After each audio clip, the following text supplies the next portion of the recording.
Thank you, Madam Speaker. The Premier recently dropped into the Visitor Information Centre at the Halifax International Airport. He told the staff there to keep up the good work, and he got a nice picture with them. A few days later, he slashed their jobs.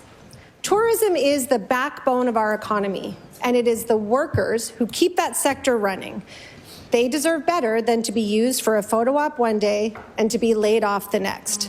My question to the Premier is, when did he know that the people he was taking the picture with were going to lose their jobs?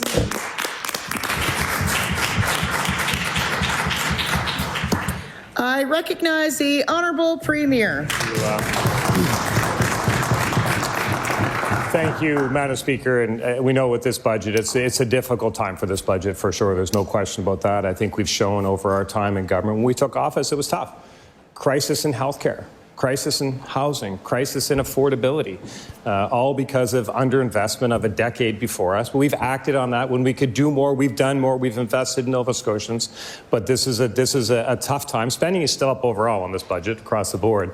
But it's been a tough time. We've had to make some difficult decisions that have a direct impact on people. I feel that personally as Premier, but we have to make some decisions, Madam Speaker. I recognize the Honourable Leader for the Official Opposition. Thank you, Madam Speaker. The folks at the Visitor Information Centres and the others receiving layoff notices today due to government cuts, they manage their budgets, they paid for their families, and now they're paying for this government's mistakes. People across this province are receiving layoff notices. This government inherited a balanced budget. 5 years later, after spending more money than any government in history, Nova Scotians are not feeling the results. Power bills are expensive, rents are increasing, there is still almost no path to home ownership for young families, parents don't have the childcare they were promised, and seniors are being priced out of their homes. Can the Premier honestly say he's been responsible with Nova Scotians' hard-earned money? I recognize the Honourable Premier. Thank you,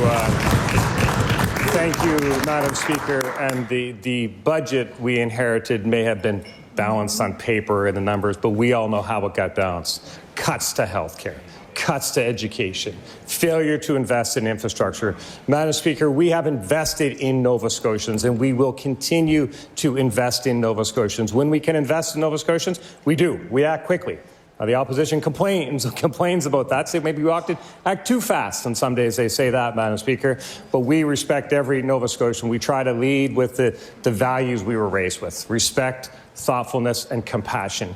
But government leadership also means knowing when to shift gears, and this is such a time in light of the Trump tariff wars and the global uncertainty we have. We have to shift gears, so that's what we'll have to do, Madam Speaker. I recognize the Honourable Leader of the Official Opposition. Thank you, Madam Speaker. What about transparency? That was a value I was raised with. Let's talk about the help this government is offering, the investments. They have repackaged existing HST cuts with the energy rebate program that's been in place for over 15 years and have told Nova Scotians that's money back in their pockets. Meanwhile, Nova Scotians have seen their costs soar under this government, but they're being told a different story. The story they're being told is about protection from Trump, et cetera, et cetera.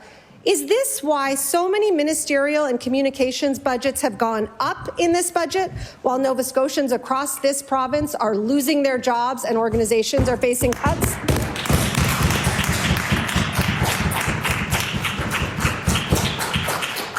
I recognize the Honourable Premier. Madam Speaker, the Trump tariff, the global uncertainty is not something we're making up. Look what's happening across the country. Look in BC, NDP government there, massive deficit, twice as big as ours, raising taxes. That's what the NDP do. The member would remember that from the days in Nova Scotia when we had an NDP government. But Madam Speaker, I guess what I would say is, imagine being the person who for 4 years says, spend more, spend more, spend more, then wakes up one day and says, oh boy, that's not working. Maybe we should say they spent too much, and tries that. We're not that people, Madam Speaker. We will invest in Nova Scotians. We respect Nova Scotians. We love this province. We put people above politics, and we'll keep moving forward, Madam Speaker.